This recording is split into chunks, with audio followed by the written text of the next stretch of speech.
السلام عليكم ورحمة الله وبركاته. إن الحمد لله نحمده ونصلي على رسوله الكريم أما بعد. அன்பிற்குரிய சகோதரர்களே, இந்த வகுப்பில் நாம் திருமறை குர்ஆனுடைய விளக்கத்தை அறிவதற்கு முன்னால் அதற்கு அடிப்படையாக இருக்கின்ற பல விஷயங்களை நாம் இந்த வகுப்பில் பார்த்துக்கிட்டு இருக்கிறோம். இன்றைய தினத்தில் நாம் பார்க்க இருக்கக்கூடிய ஒரு மிக முக்கியமான ஒரு செய்தி என்னன்னா, திருமறை குர்ஆனில் 2 வகையான அத்தியாயங்களும் 2 வகையான வசனங்களும் இருக்கிறது. ஒன்று மக்கி அத்தியாயங்கள் என்று சொல்லப்படும் மக்கி அத்தியாயங்கள், அல்லது மக்கி வசனங்கள். ரெண்டாவது மதனி அத்தியாயங்கள் அல்லது மதனி வசனங்கள் என்று சொல்லப்படும். திருமறை குர்ஆனுடைய வசனத்தை விளங்குவதற்கு, அதனுடைய விளக்கத்தை அறிவதற்கு அடிப்படையாக இருப்பது இது மக்கியா மதனியா என்கிற கலையை கற்றுக்கொள்வது மிக முக்கியமான ஒரு அடிப்படை அம்சமாக இருக்குது. சரிங்களா? அப்போ அப்துல்லா இப்னு மஸ்ஊத் ரலியல்லாஹு அன்ஹு பற்றி நம்ம ஏற்கனவே படிச்சிருக்கிறோம். ரசூலுல்லாஹி ஸல்லல்லாஹு அலைஹி வஸல்லம் காலகட்டத்தில் வாழ்ந்த நபி தோழர்கள் என்ன பண்ணியிருக்கிறாங்கன்னு சொன்னால், அவங்களுக்கு தெரியும் திருமறை குர்ஆனுடைய வசனங்கள் எங்கே இறக்கப்படுகிறது, அது மக்காவில் இறக்கப்பட்டுச்சா அல்லது மதீனாவில் இறக்கப்பட்டுச்சா, யார் சம்பந்தமாக இறக்கப்பட்டுச்சு, எப்போ இறக்கப்பட்டுச்சு, எதற்காக இறக்கப்பட்டுச்சு அப்படிங்கிற அனைத்து தகவல்களையும் அறிந்தவர்கள் யார் தான்? ரசூல் ஸல்லல்லாஹு அலைஹி வஸல்லம் காலகட்டத்தில் வாழ்ந்த நபி தோழர்கள் தான். அப்துல்லா இப்னு மஸ்ஊத் சொல்கிறாங்க, புகாரியில் 5002வது நபிமொழியாக இடம்பெற்றிருக்கின்ற ஒரு நபிமொழி, வல்லாஹி அல்லதி லா இலாஹ கைருஹு மா உன்சிலத்து சூரத்தும் மின் கிதாபில்லா இல்லா அன அஅலமு ஐன உன்சிலத்து வலா உன்சிலத்து ஆயத்து மின் கிதாபில்லா இல்லா அன அஅலமு ஃபீமா உன்சிலத்.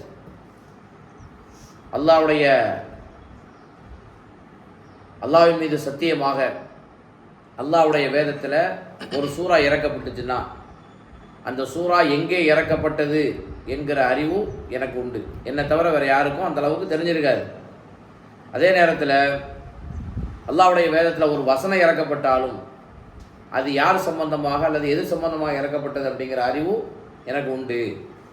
வலவ அஅலமு அஹதன் அஅலமு மின்னி பி கிதாபில்லாஹி தப்லுகுல் இபுல் ல ரகிப்து இலைஹி. யாராவது ஒருத்தருக்கு என்னை விட அதிகமாக தெரிஞ்சிருக்குது குர்ஆனுடைய வசனங்கள் அல்லது குர்ஆனுடைய அத்தியாயங்கள் எங்கே இறக்கப்பட்டுச்சு, யார் விஷயத்தில் இறக்கப்பட்டுச்சு அப்படிங்கிற தகவல்கள் என்னை விட வேறு யாருக்காவது தெரிஞ்சிருக்குதுன்னு சொல்லி நான் கேள்விப்பட்டேன்னா, ஒட்டகம் பயணிக்கின்ற தூரத்தில் அவர் இருந்தால் கூட நான் என்ன பண்ணியிருப்பேன், போய் அவர்கிட்ட நான் அந்த செய்திகளை கேட்டுட்டு வந்திருப்பேன் அப்படின்னு சொல்கிறாங்க. இப்போ என்ன விளங்குது இந்த செய்தியிலேருந்து நமக்கு? ரசூல் ஸல்லல்லாஹு அலைஹி வஸல்லம் காலகட்டத்தில் 2 வகையான அத்தியாயங்கள் 2 வகையான வசனங்கள் இறக்கப்பட்டிருக்குது. திருமறை குர்ஆன் எடுத்து படித்து பார்த்தா தெரியும். ஒன்று மக்கிய அத்தியாயங்கள், மக்கிய வசனங்கள். ரெண்டாவது மதனி அத்தியாயங்கள், அது மதனி வசனங்கள்.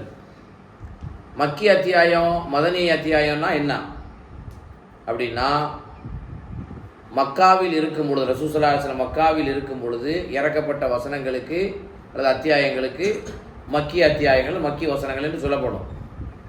மதீனாவில் ரசூல் ஸல்லல்லாஹு அலைஹி வஸல்லம் இருக்கும் பொழுது, மக்காவில் எத்தனை வருஷம் இருந்தாங்க ரசூல் ஸல்லல்லாஹு அலைஹி வஸல்லம்? 13 வருஷம் இருந்தாங்க. மதீனாவில் 10 வருஷம் இருந்தாங்க. மதீனாவில் ரசூல் ஸல்லல்லாஹு அலைஹி வஸல்லம் இருக்கும் பொழுது இறக்கப்பட்ட வசனங்களுக்கு அல்லது அத்தியாயங்களுக்கு மதனி அத்தியாயங்கள் என்று சொல்லப்படும். இது ஒரு கருத்து. இதை விட ஏற்றமான ஒரு கருத்து என்னன்னு சொல்லி சொன்னால், ரசூல் ஸல்லல்லாஹு அலைஹி வஸல்லம் அவர்கள் மக்காவிலிருந்து மதீனாவுக்கு ஹிஜ்ரத் போனாங்க இல்லையா? அப்போ இந்த எப்படி பிரிப்பாங்கன்னு சொன்னால், ஹிஜ்ரத்துக்கு முன்னாடி ரசூல் ஸல்லல்லாஹு அலைஹி வஸல்லம் ஹிஜ்ரத்துக்கு மதீனாவுக்கு போகிறதுக்கு முன்னாடி இறக்கப்பட்ட வசனங்கள் மக்கி வசனங்கள், மக்கி அத்தியாயங்கள் என்று சொல்லப்படும். நல்லா விளங்கிடணும். இப்போ ரசூல் ஸல்லல்லாஹு அலைஹி வஸல்லம் மக்காவில் இருக்கும் பொழுது இறக்கப்பட்ட வசனங்களுக்கு மக்கி வசனங்கள் அப்படி சொல்லப்படும்.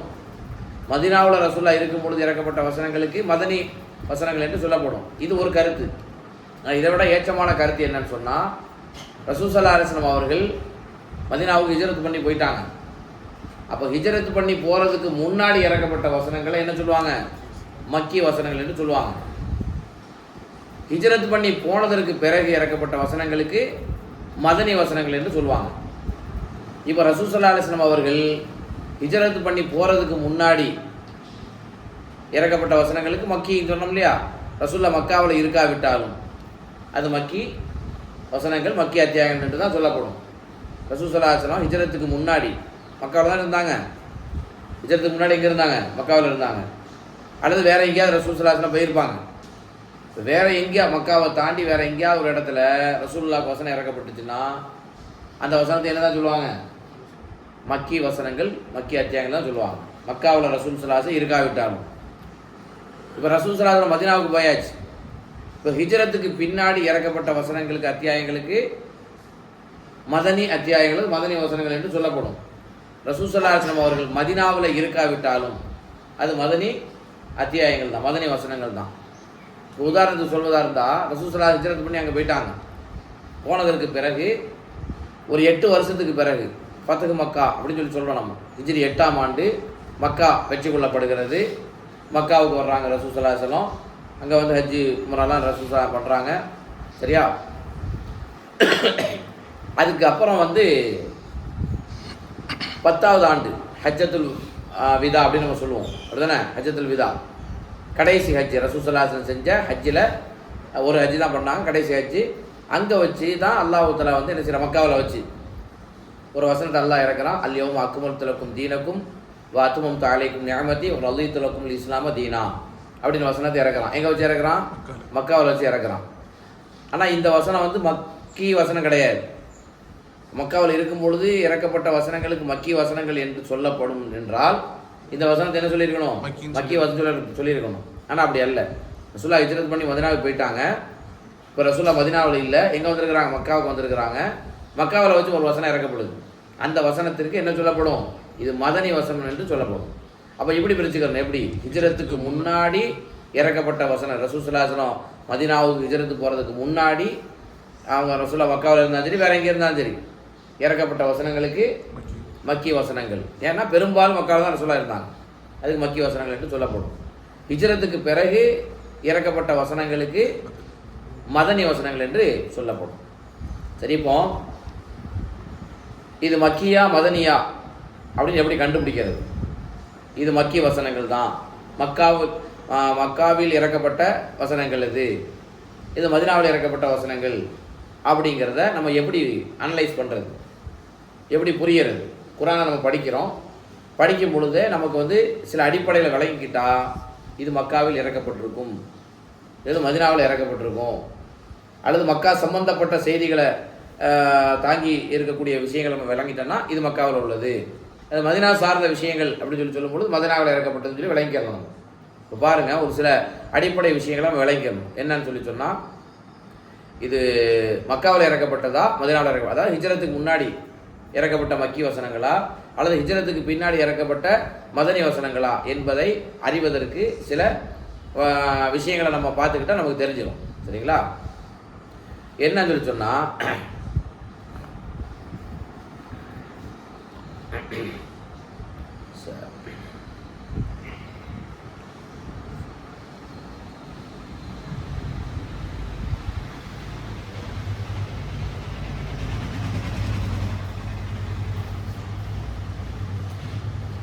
மக்கி வசனங்கள் ஹிஜ்ரத்துக்கு முன்னாடி இறக்கப்பட்ட வசனங்கள் இதை மக்கி நம்ம சொல்லுவோம். அதாவது அத்தஅவத்து இலா தௌஹீதில் இலாஹி அல்லது அன்கரஹுல் முஷ்ரிக்குன், முஷ்ரிக்குகள் மறுத்த ஏகத்துவ கொள்கையின் பக்கம் அழைக்கின்ற வசனங்களை நம்ம பார்த்தோன்னு சொன்னால் அந்த வசனங்கள் எல்லாம் என்ன வசனமாக இருக்கும்? மக்கி வசனங்களாக இருக்கும். என்ன புரியுதா? அத்தஅவத்து இலா தௌஹீதில் இலாஹ், அதாவது ஏகத்துவத்தின் பக்கம் அழைப்பு கொடுப்பது, ஏகத்துவத்தின் பக்கம் அழைப்பு கொடுக்கின்ற வசனங்கள். அல்லாஹ் ஒருத்தன் தான், அல்லாஹ்வை தவிர ஒரு கடவுள் கிடையாது, அல்லாஹ் அல்லாத தெய்வங்கள் எல்லாம் பொய், அதெல்லாம் நரகத்தை கொண்டு போய் சேர்க்கும் அப்படிங்கிற மாதிரியான வசனங்கள் நம்ம அதை படித்தனாலே விளங்கிடலாம் இது மக்காவில் இறக்கப்பட்ட வசனங்கள் தான். உதாரணத்துக்கு சூரத்து சாஃபாத்தில் 35வது வசனம் 36வது வசனம், இன்னமும் காணும் இதா கீழலகும் லா இலாஹ இல்லல்லாஹ் இஸ்தக்பிரும் வயகூலூன அஇன்னா லதாரிகு ஆலிஹத்தினா லிஷாயிரின் மஜ்னூன். அவர்களிடத்தில் சொல்லப்பட்டால் வணங்கி வழிபடுவதற்கு தகுதியானவன் அல்லாவை தவிர வேறு யாரும் இல்லை என்று அவங்களுக்கு சொல்லப்பட்டால் எஸ்தக்பீரூன், அவன் என்ன பண்ணுறாங்க, பெருமை அடிக்கிறார்கள். வணங்கி வழிபடுவதற்கு தகுதியானவன் அல்லாவை தவிர வேறு யாரும் இல்லை என்று அவர்களுக்கு சொல்லப்பட்டால் அவங்களுடைய நிலை எப்படி இருக்குது? எஸ்தக்பீரூன், பெருமை அடிக்கிறார்கள். மேலும் அவங்க சொல்கிறாங்க, என்ன சொல்கிறாங்கன்னா, அஇன்னா லதாரிகு ஆலிஹத்தினா லிஷாயிரின் மஜ்னூன், பைத்தியக்கார கவிஞருக்காக எங்களுடைய தெய்வங்களை நாங்கள் விட்டு விடுவோமா என்று சொன்னாங்க. அவங்களுடைய தெய்வங்களாம் எது? சிலைகள் தான். சிலைகளை தான் அவங்க வந்து தெய்வமாக கடவுளாக நினச்சி வணங்கி வழிபட்டுக்கிட்டு இருந்தாங்க. அப்போ இந்த வசனம் நமக்கு எதை உணர்த்துதுன்னு சொல்லி சொன்னால், இது ரசூல் ஸல்லல்லாஹு அலைஹி வஸல்லம் ஹிஜ்ரத்துக்கு முன்னாடி இருக்கும் பொழுது இறக்கப்பட்ட வசனங்கிறத நம்ம நினச்சிக்கலாம், மக்கி வசனம்னு விளங்கிக்கலாம். என்னென்னா லா இலாஹ இல்லல்லாஹ் பற்றி சொல்லுது. 13 வருஷம் ரசூல் ஸல்லல்லாஹு அலைஹி வஸல்லம் மக்காவில் எது தான் போதிச்சாங்க? அல்லாஹ் மட்டும்தான் போதிச்சாங்க. அல்லாஹ் மட்டும்தான் வணங்கணும், அல்லாஹ் மட்டும்தான் ஒரு கடவுள், அல்லாஹ் தான் எல்லாத்தையும் படைச்சிருக்கிறான், அல்லாஹ்வை தவிர வேறு யாரும் வணங்கி வழிபடுவதற்கு தகுதியற்றவர்கள் அப்படிங்கிற ஏகத்துவம் கொள்கை சம்பந்தப்பட்ட வசனங்கள் என்னென்ன வசனங்கள்லாம் இருக்குதோ அது அத்தனையுமே என்னதுதான்? மக்கி வசனங்கள் தான். அதுதான் ஒன்று. அதே மாதிரி வந்து ஷிர்கை குறித்து எச்சரிக்கை செய்கின்ற வசனங்களை நம்ம பார்த்தா அது நம்ம விளங்கிக்கலாம். ஷிர்கை குறித்து எச்சரிக்கை செய்கின்ற வசனங்கள், இப்போ உதாரணத்துக்கு அல்லாதவர்கிட்ட போய் துவா செய்கிறது, பிரார்த்தனை பண்ணுறது, அது சம்பந்தமான வசனங்கள் ஏராளமான வசனங்கள் அல்லாஹ் சொல்லலாம். அந்த வசனங்கள் அத்தனையுமே எங்கே இறக்கப்பட்டது தான்? மக்காவில் இறக்கப்பட்டது தான். உதாரணத்துக்கு சூரா யூனுஸ்ல 106வது வசனம், வலா ததுஉ மின் தூனில்லாஹி மாலா யன்ஃபவுக வலா யதுர்ருக ஃபைன் ஃபஅல்த ஃபைன்னக இத மினல் ஸாலிமீன். ரசூலுல்லாஹி ஸல்லல்லாஹு அலைஹி வஸல்லம் அவங்களுக்கு சொல்கிற மாதிரி அல்லாஹ் ஒட்டுமொத்த உம்மத்துக்கு என்ன செய்யறான் சொல்கிறான். குறிப்பாக முஷ்ரிக்குகளை பார்த்து சொல்லலாம். மக்காவில் வாழ்ந்த முஷ்ரிக்குகளை பார்த்து அல்லாஹ் தஆலா சொல்கிறான். என்ன சொல்கிறான்னா, அவங்கள தான் இது குறிக்கும். அல்லாஹ் அல்லாத, உனக்கு பலனளிக்காத, உனக்கு தீங்களிக்காத தெய்வங்களை நீங்கள் அழைத்து பிரார்த்தனை செய்யாதீர்கள் அல்லாஹ் தஆலா சொல்லலாம். ஏன்னா இதை பண்ணிக்கிட்டு இருந்தது யார்? மக்காவாசிகள். என்ன பண்ணிக்கிட்டு இருந்தாங்க? அல்லாஹ் அல்லாத தெய்வங்களை அழைச்சி பிரார்த்தனை பண்ணிக்கிட்டு இருந்தாங்க. அந்த தெய்வங்களால் நமக்கு நன்மை உண்டு, அந்த தெய்வங்களால் நமக்கு தீங்கு நமக்கு ஏற்படுகின்ற தீங்கு அந்த தெய்வங்களால் அகற்ற முடியும் அப்படிங்கிற நம்பிக்கை யார்கிட்ட இருந்துச்சு? மக்கா முஷ்ரிக்கிட்ட இருந்துச்சு. அதை அடிப்படையாக வச்சு தான் அல்லாஹ் தஆலா சொன்னால், உங்களுக்கு எந்த நன்மையும் தராத, உங்களுக்கு எந்த தீமையும் தராத அல்லாஹ் அல்லாத தெய்வங்களை நீங்கள் அழைத்து பிரார்த்தனை செய்யாதீர்கள். அப்படி நீங்கள் செஞ்சீங்கன்னு சொன்னால் அநியாயக்காரர்கள் ஒருவராக அல்லது முஷ்ரிக்குகளில் ஒருவராக நீங்கள் என்ன செஞ்சிருவீங்க? அல்லாஹ்வுக்கு இணை கற்பிக்கின்ற நபராக நீங்கள் ஆயிருவீங்கன்னு அல்லாஹ் தஆலா சொல்லலாம். அப்போ ஷிர்கை குறித்து எச்சரிக்கை செய்கின்ற வசனங்கள் என்னென்ன வசனங்களாக வருதோ இந்த மாதிரி நிறைய வசனங்கள் உண்டு. அல்லாஹ்வை அழைக்கக்கூடிய வசனங்கள் சம்பந்தமான நிறைய வசனங்கள் என்ன செய்யலாம் அல்லாஹ் தஆலா சொல்லலாம். சரி, ஒன்று. அடுத்தது என்னன்னு சொல்லி சொன்னால், அல்லாஹ் அல்லாத அவுலியாக்கள், இறை நேசர்கள் அப்படின்னு சொல்லி சொல்லுவாங்க, நல்லடியார்கள். அந்த நல்லடியார்களை வந்து வணங்குவாங்க. ஒன்று துவா கேட்கறது, இன்னொரு விஷயம் என்னென்னா நல்லடியார்களை வணங்குறது. அந்த நல்லடியார்களை வந்து எதுக்கு வணங்குவாங்க அப்படின்னு சொல்லி சொன்னால், அந்த நல்லடியார்கள் நம்மளை அல்லாஹ்வின் பக்கம் நெருக்கி வைப்பாங்க, அல்லாஹ்வின் பக்கம் நம்மளை நெருக்கி வைப்பாங்க இந்த நல்லடியார்கள். ஏன்னா நல்லடியார்கள் துவா கேட்டால் பலிக்கும். அவர்கள் வந்து அல்லாஹ்வுக்கு மிக நெருக்கமான ஆட்கள், நிறைய இபாதத்தில் பண்ணியிருக்கிறாங்க. அதனால் அந்த அந்த நல்லடியார்கள் இடத்துல நாம் போய் அவர்களை நம்ம வணங்கினாலோ அல்லது அவங்கள்ட்ட துவா கேட்டாலோ அவர்கள் நம்மளை என்ன செய்வாங்க? அல்லாஹ்வின் பக்கம் நெருக்கி வைப்பாங்க என்கிற அந்த கான்செப்ட் அதெல்லாம் இருக்குது இல்லையா? அந்த மாதிரியான வசனங்கள்லாம் என்னென்ன வசனங்கள் வருதோ அது எல்லாமே மக்கிய வசனங்கள். சரியா? உதாரணத்துக்கு அல்லாஹ் தஆலா சூரா ஜுமரில் வந்து மூணாவது வசனமாக சொல்லலாம். என்ன சொல்கிறான்? வல்லதீன தஹது மின் தூனிஹி அவுலியா மா நஅபுதுஹும் இல்லா லியுகர்ரிபூனா இலல்லாஹி ஸுல்ஃபா அப்படின்னு அல்லாஹ் தஆலா சொல்லி காமிக்கிறான். என்னன்னு சொல்லி சொன்னால், அல்லாஹ்வை விட்டு இவர்கள் யாரை நேசர்களாக தங்களுக்கு விருப்பத்திற்குரியவர்களாக எடுத்துக்கொள்கிறார்களோ அவங்க சொல்லக்கூடியது என்னென்னா, மா நஅபுதுஹும் இல்லா லியுகர்ரிபூனா இலல்லாஹி ஸுல்ஃபா. நாங்கள் ஏன் அவங்கள வணங்குறோம் தெரியுமா?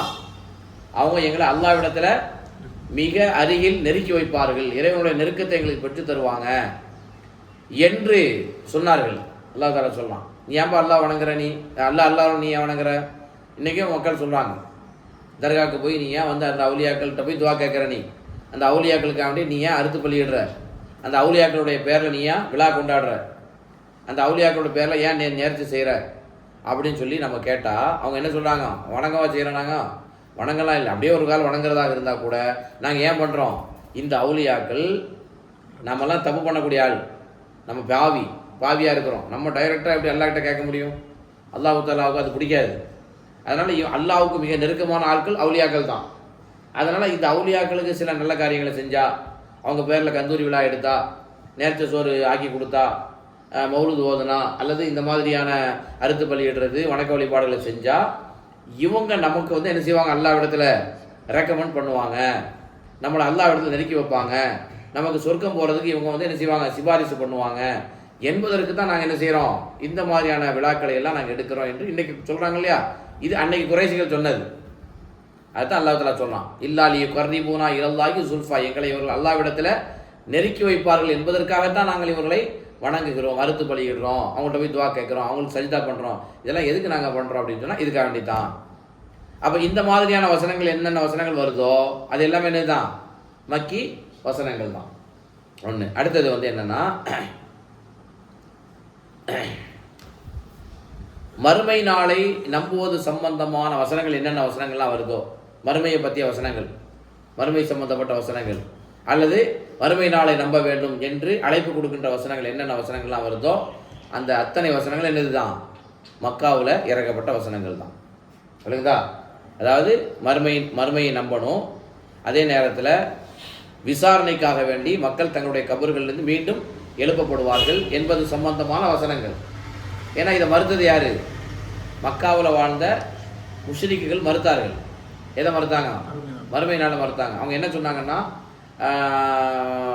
நாங்கள் இறந்து போனதுக்கு பிறகு, மண்ணோடு மண்ணாக மக்கி போனதற்கு பிறகு, எங்களுடைய எலும்புகள் எல்லாம் உக்கி போனதற்கு பிறகு நாங்கள் மீண்டும் உயிர் கொடுத்து எழுப்பப்படுவோமா அப்படின்னு சொல்லி என்ன செஞ்சாங்க? கேட்டாங்க. இந்த வசனங்கள் குரானில் நிறைய இடத்துல இருக்குது. அப்போது மறுமை நாள் ஒன்று இருக்குது, அதுக்கு என்னத்தை அல்லாஹ் தஆலா ஆதாரமாக சொல்லுவோம் அப்படின்னு சொன்னால், உன் படைப்பனை எடுத்துக்கோ. நீ முதல்ல வந்து இந்திரிய தொழிலாக இருந்த, அதுக்கப்புறம் அம்மாவுடைய வயிற்றுக்குள்ளே போய் ஒரு சிசுவா நீ மாறின, அதுக்கு மேலே ஒரு அல்லாஹ் தஆலா நினைஞ்சான், அது ஒரு சதைக்கட்டியாக ஆக்கினான், அதில் வந்து எலும்பு சொருவினான், அதுக்கப்புறம் அது வந்து மனித உருவத்தில் அல்லாஹ் தஆலா உடல் உறுப்புகள்லாம் கொடுத்து ஒரு குறிப்பிட்ட காலம் வரைக்கும் வச்சு, அதுக்கப்புறம் வெளியில் வர வச்சு குழந்தையாக இருந்து, அப்புறம் இளைஞனாக இருந்து, அதுக்கப்புறம் நீங்கள் என்ன செஞ்சீங்க? வயதான முதிய பருவத்தை அடைகிறீங்க, அதுக்கப்புறம் என்ன செஞ்சீங்க? மவுத்தா போகிறீங்க. இது எதுக்கு அல்லாஹ் தஆலா சொல்ல வரான்னா, மறுமை நாளை புறக்கணிச்சாங்கல்ல, பொய்ப்பிச்சாங்களே, அவங்களுக்கு மனித படைப்பு அல்லாது ஒன்றுமே இல்லாமல் இருந்த நீ இப்போ இவ்வளோ பெரிய லெவலுக்கு வந்திருக்கிற, இப்போ நீ திருப்பி அழிஞ்சிருவ, திருப்பி உன்னை உயிர் கொடுத்து எழுப்புறது பெரிய விஷயமா? அப்படின்னா மறுமைங்கிற ஒரு நாள் இருக்குது, அதுக்கு தான் உன்னை படைச்சிருக்கிறேன், அதுக்கு தான் உனக்கு வாழ்க்கையை கொடுத்துருக்கிறேன், மௌத்தாக்குறேன், இதெல்லாம் மறுமை நாளைக்கு என்பதை சொல்வதற்காக அல்லாஹ் தஆலா படைப்பை சொல்லி காமிக்கிறான். அப்போ நல்ல விளக்கணும், மறுமை நாளை நம்புவது சம்பந்தமான, அதன் பக்கம் அழைப்பது சம்பந்தமான வசனங்கள் என்னென்ன வசனங்கள்லாம் வருதோ அந்த வசனங்கள் நீங்கள் படித்தா விளங்கிக்கலாம். அது என்னது? மக்கி வசனங்கள். அல்லாஹ் தஆலா சொன்னால் சூரா அத்-தகாபுன்ல 7வது வசனம், ஸஅமல்லதீன கஃபரு அல்லன் யுபஅஸு குல் பலா வரப்பி லதுபஅஸுன்ன சும்ம லதுனப்பவுன்ன பிமா அமில்தும் வதாலிக அலல்லாஹி யஸீர். அந்த காஃபிர்கள் கருதி கொண்டிருக்கிறார்கள், நினைத்து கொண்டிருக்கிறார்கள், அல்ல யுபஅஸு, நாங்கள் மீண்டும் எழுப்பப்பட மாட்டோம் என்று நினைச்சிட்டு இருக்காங்க. அவர் மீண்டும் எழுப்பப்பட மாட்டார் என்று நினைத்து கொண்டிருக்கிறார்கள். நபியை நீங்கள் சொல்லுங்கள், பலா, இப்படி கிடையாது. ரப்பி, என்னுடைய ரப்பு, லத்துபஅஸுன்ன, கண்டிப்பாக என்ன செய்வான்? அவங்கள எழுப்புவான், நீங்கள் எழுப்பப்படுவீர்கள். சும்ம லதுனப்பிஉன்ன பிமா அமில்தும், நீங்கள் இந்த உலகத்தில் என்னென்னலாம் செஞ்சுக்கிட்டு இருந்தீங்களோ அவைகள் அனைத்தை குறித்தும் உங்களுக்கு அறிவிக்கப்படும். வதாலிக அலல்லாஹி யஸீர், மீண்டும் உயிர் கொடுத்து எழுப்பது அல்லாஹ்வுக்கு பெரிய சிரமம் கிடையாது, அது ரொம்ப ஈஸின்னு அல்லாஹ் தஆலா சொல்லலாம். சரி, அதே மாதிரி வந்து இந்த மாதிரியான வசனங்கள், மறுமை சம்பந்தப்பட்ட வசனங்கள் நீங்கள் பார்த்தீங்கன்னா அது என்னது? வாக்கிய வசனங்கள் விளங்கிடலாம். அதே மாதிரி அரபுகளை பொறுத்த வரைக்கும் அதாவது நல்ல மொழி வளம் பெற்றவர்கள்,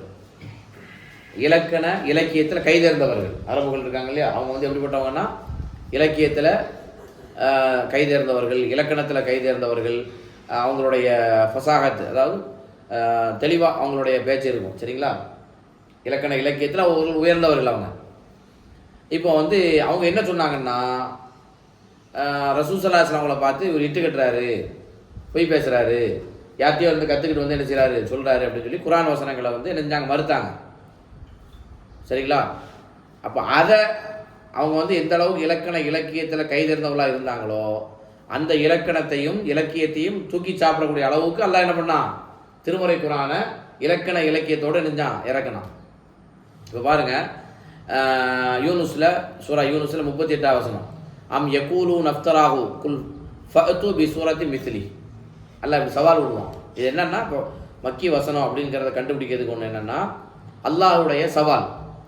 எங்கெல்லாம் அல்லாஹ் சவால் விடுறானோ, சரியா, எதை வச்சு சவால் விடுவான் அப்படின்னு சொல்லி சொன்னால், இப்போ அவங்க என்ன சொன்னாங்க மக்காவாசிகள், இந்த முகம்மது இட்டு கட்டுகிறார். அப்போ அம் யகூலு நஃப்தராஹு, இவர் இட்டு கட்டுறார் என்று சொன்னாங்களா? அப்படின்னா நீங்கள் அவங்கள்ட்ட சொல்லுங்கள், ஃபஅத்து பி சூரத்தி மிஸ்லி. அப்படின்னா நான் இட்டு கட்டுறேங்கிறாங்கல்ல, யார்ட்டையோ ஒருத்தர் கற்றுக்கிட்டு வந்து நான் படிக்கிறேன் உங்கள்கிட்ட சொல்கிறேன்னு நீங்கள் சொல்கிறீங்கல்ல, அப்படின்னா அல்லாஹ் சவால் விட சொல்கிறான். நபி நீங்கள் அவங்கள்ட்ட சொல்லுங்கள், இந்த குர்ஆனில் இருக்கின்ற ஒரு ஒரு குர்ஆனை போன்று ஒன்று கொண்டு வாங்கன்னு ஒரு இடத்துல அல்லாஹ் சொல்கிறான். இன்னொன்று, குர்ஆனில் இருக்கின்ற ஒரு சூறாவை போன்று ஒரு அத்தியாயத்தை போன்று ஒரு அத்தியாயத்தை கொண்டு வாங்கன்னு அல்லாஹ் தஆலா சொல்கிறான். அல்லது குர்ஆனில் இருக்கின்ற ஒரு வசனத்தையாவது நீ கொண்டு வா. வசனத்தை மாதிரி அந்த வசனம் எப்படி இருக்குன்னா, உன்னுடைய இலக்கண இலக்கியத்தை சாப்பிடக்கூடிய அளவுக்கு இருக்குது இந்த திருமறை குர்ஆனுடைய வசனம். அவர்களுடைய இலக்கண இலக்கியம் எப்படி இருக்குன்னா, நல்லா படித்தவங்க தான் அதை படித்தா புரியும். புரிஞ்சுங்களா? இப்போ பொதுவாக தமிழ் எடுத்துக்கிறோமே, செய்யுள் பகுதி இருக்குது, இலக்கண இலக்கியத்தில் ஒருத்தர் வந்து என்ன புத்தகம் எழுதியிருக்கிறாரு, படித்தா எல்லாருக்கும் தமிழ் தான் புரிஞ்சு, அகர முதல எழுத்தெல்லாம் ஆதி பகவன் முதற்றே உலகு அப்படின்னு நம்ம சொல்கிறோம். இது புரியுமா? இது தமிழ் தான் இருக்குது, படித்தவங்களுக்கு விளங்கும். படிக்கலைன்னா தமிழ் தெரிஞ்சவங்க எல்லாருக்கும் இந்த இந்த குறளுடைய விளக்கம் தெரியுமானா தெரியாது. ஆனால் இது இலக்கணத்தில் இருக்குது, இலக்கியத்தில் இருக்குது. அப்போ இலக்கண இலக்கியத்தில் வந்து நம்ம ஒரு மொழியில் நம்ம வந்து எந்த மொழி நமக்கு தெரியுதோ அந்த மொழியில் இலக்கண இலக்கியத்தில் ஒரு வாசகம் இருந்துச்சுன்னா நமக்கு என்ன செய்யாது, விளங்காது. அது இலக்கண இலக்கியத்தை படித்தா தான் விளங்கும். அரபுகள் அந்த அளவுக்கு தேர்ச்சி பெற்றவங்க, அதை படித்தா அவங்க எழுதுனது யாருக்கும் புரியாது, விவரம் உள்ளவங்களுக்கு தான் புரியும். ஆனால் திருமறை குர்ஆன் வந்து இலக்கணத்திலையும் இலக்கியத்திலையும் மேலோங்கி இருக்குது. இதை யார் படித்தாலும் என்ன செய்யும், விளங்கும், புரியும். அப்போ அல்லாஹ் தஆலா வந்து சவால் விடுறான்.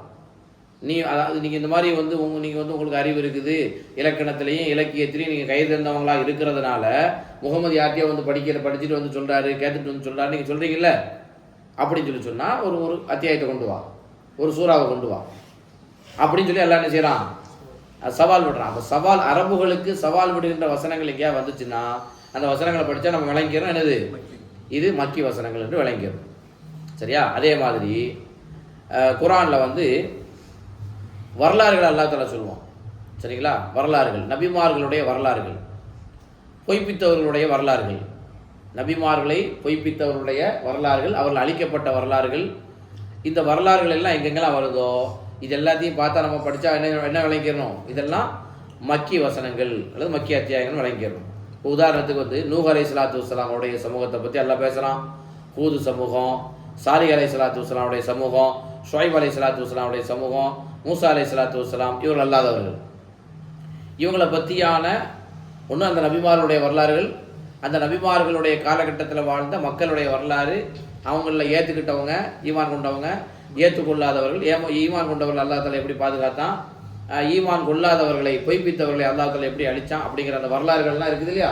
இந்த வரலாறுகள் எல்லாம் என்னது, மக்கி வசனங்கள் தான். உதாரணத்துக்கு சொல்வதாக சூரா ஃபஜ்ரில் நிறைய சொல்லலாம். இதை ஃபஜ்ரில் 6லேருந்து 14 வரைக்கும் உண்டான வசனங்கள்.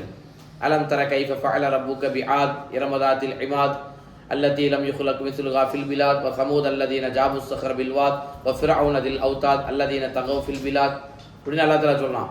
ஆது சமுதாயத்தை பற்றி சொன்னான், சமூக சமுதாயத்தை பற்றி சொல்கிறான். உலகத்தில் இந்த மாதிரியான படைப்பை நம்ம எந்த படைப்பையும் இவங்கள மாதிரி நம்ம என்ன செஞ்சதில்லை, படைச்சதில்லை அல்லாஹ் தஆலா சொல்லலாம்.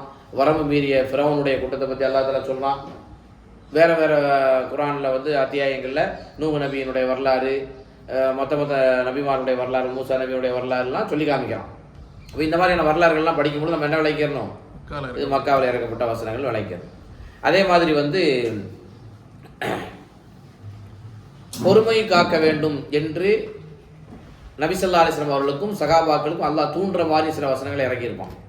எப்படி பொறுமையாக இருக்கணும், நிலை குலையாமல் இருக்கணும், சகிச்சுக்கிறங்க அப்படின்னு சொல்லி வரக்குன்ற வசனங்கள்லாம் வந்துச்சுன்னு சொல்லி சொன்னால் அந்த வசனங்களை பார்த்தா நம்ம என்ன விளங்கிடணும், இந்த மக்கிய வசனங்கள் விளங்கிடணும். சூரா முஸம்மில்ல 10வது வசனம் அல்லாஹ் தஆலா சொல்றான், வஸ்பிர் அலா மா யகூலுன வஹ்ஜுருஹும் ஹஜ்ரன் ஜமீலா. வஸ்பிர் அலா மா யகூலுன், அவர்கள் என்னென்னலாம் சொல்கிறாங்களோ அதையெல்லாம் பொறுத்துக்கிறங்க, சகித்துக்கிறங்கன்னு அல்லாஹ் தஆலா சொல்கிறான். என்ன சொன்னாங்க ரசூலா பார்த்து? இப்போ நம்ம மேலே படிச்சோமோ, ஷாஇருன் மஜ்னூன் நானுவோம், பைத்தியக்கார கவிஞர் அப்படின்னு சொல்லி சொன்னாங்க. அப்புறம் வந்து இவர் இட்டு கட்டுகிறார் என்று சொன்னாங்க, கப்சா விடுறாருப்பா அப்படின்னாங்க. இது முன்னோருடைய கட்டுக்கதை அப்படின்னு சொல்லி சொன்னாங்க. பொய்யன் என்று சொன்னாங்க ரசூல் ஸல்லல்லாஹு அலைஹி அவங்கள பார்த்து. அப்புறம் வந்து ஆண் வாரிசு இல்லாதவர்கள் அப்படின்னு சொல்லி என்ன செஞ்சாங்க ரசூல் ஸல்லல்லாஹு அலைஹி அவங்கள பார்த்து சொன்னாங்க. இவர் வந்து ஒரு ஜோசியக்காரர் அப்படின்னு சொல்லி சொன்னானோ, சூனியக்காரர் என்று என்ன செஞ்சாங்க சொன்னாங்க. இந்த மாதிரி ரசூல் ஸல்லல்லாஹு அலைஹி வஸல்லம் அவர்களை பற்றி என்னென்னலாம் சொல்ல முடியுமோ தப்பு தப்பா அது எல்லாத்தையும் சொன்னாங்க. சரிங்களா? சொன்னதோடு மட்டும் இல்லாமல் அவர்களுக்கு பல்வேறு விதமான தொந்தரவுகளையும் கொடுத்தாங்க, பல்வேறு விதமான பிரச்சனைகளை உண்டாக்குனாங்க. அடித்தாங்க, முதல்ல வந்து வாயால் திட்டுனாங்க, ரெண்டாவது என்ன செய்ய ஆரம்பித்தாங்க, கல்லால் அடிக்கிறது, பல்வேறு விதமான செயல் ரீதியான தொந்தரவுகளை ரசூல் ஸல்லல்லாஹு அலைஹி வஸல்லம் சகாபாக்களும் கொடுத்தாங்க. கடைசியில் கொல்றதுக்கு முயற்சி பண்ணாங்க. ஒரு சில நபித்தோழர்கள் நினைச்சாங்க, கொல்லவும் செஞ்சாங்க. அப்போ இவர்கள் வந்து பொறுமையாக இருக்க வேண்டும், சகித்துக்கிறணும் அப்படின்னு சொல்லி அல்லாஹ் தஆலா வசனத்தை இறக்குனான்னா அந்த வசனம் என்னது? மக்கி வசனங்கள். அவர்கள் சொல்கின்ற விஷயங்களை பொறுத்துக்கிறங்க, அதை சகிச்சுக்கிறங்க. வஹ்ஜுருஹும் ஹஜ்ரன் ஜமீலா, அதை அழகிய முறையில் புறக்கணிச்சிடுங்க, விட்டுடுங்க. அவங்க சொல்லக்கூடிய விஷயங்களை கண்ணியமான முறையில் நீங்கள் என்ன செஞ்சுருங்க, விட்டுருங்க. நீங்கள் உங்களை பொய்யர்னு சொன்னாலும் பொய்யராயிருவீங்களா? நீங்கள் பைத்தியக்காரங்கன்னா பைத்தியக்காரங்களா? அது அழகிய முறையில் நீங்கள் என்ன செஞ்சுருங்க, அதை புறக்கணிச்சிடுங்க, அதை விட்டு விலகிக்கிறீங்கன்னு அல்லாஹ் தஆலா சொல்லலாம். சரி, அடுத்ததாக